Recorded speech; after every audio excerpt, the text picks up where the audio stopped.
মাতৃভাষায় কথা বলাই কি অপরাধ? বাংলা ভাষায় কথা বললেই জুটছে অত্যাচার। কোচবিহারের তুফানগঞ্জের বাসিন্দা অতুল, সুবন শেখ এবং মফিজুল হক বিয়ের পর স্ত্রী নিয়ে হরিয়ানায় কাজে গিয়েছিলেন। অভিযোগ, সেখানে বাংলায় কথা বললেই বাংলাদেশি সন্দেহে পুলিশ থানায় তুলে নিয়ে যেত। থানা থেকে ছাড়া পেতে দিতে হতো মোটা অঙ্কের টাকা। প্রাণে বাঁচতে কাজ ছেড়ে কোনো রকমের সেখান থেকে পালিয়ে আসেন তারা।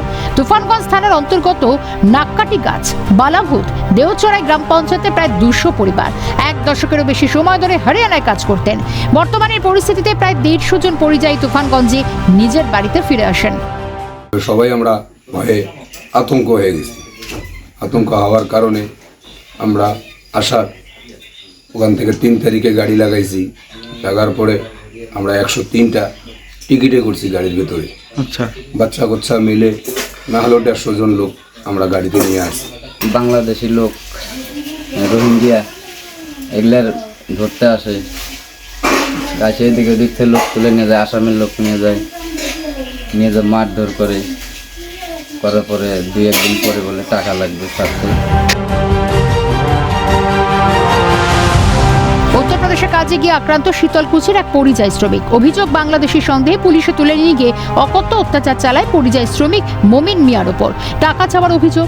পরিযায়ী শ্রমিকের বাড়ি যান শীতলকুচি ব্লক তৃণমূল কংগ্রেসের সভাপতি তপন কুমার গুহ। হাসপাতালে ভর্তি করা হয় আহত পরিযায়ী শ্রমিককে।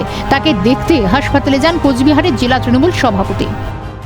আমি ফোনে বাংলা দিয়ে কথা বলছিলাম আমার ভাইয়ের সাথে। তো আমাকে বলছে তুই বাঙালি? বললাম হ্যাঁ। তারপরে ওকে বললাম যে তোর বাড়ি কোথায়? ও গোসারহাট কথাটা বললো। তারপরে ও মারপিট শুরু হলো।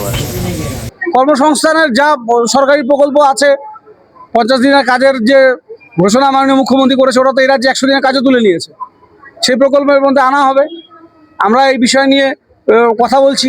তারপরে আরও যখন সমস্যা হয়েছে যে বাংলা ভাষা মানে এটা কোনো ভাষা না, এটা বাংলাদেশিদের ভাষা, আমাদের ভাষা নয়, এই ধরনের কথাবার্তা বললে পরে আরও আতঙ্ক সৃষ্টি হয়।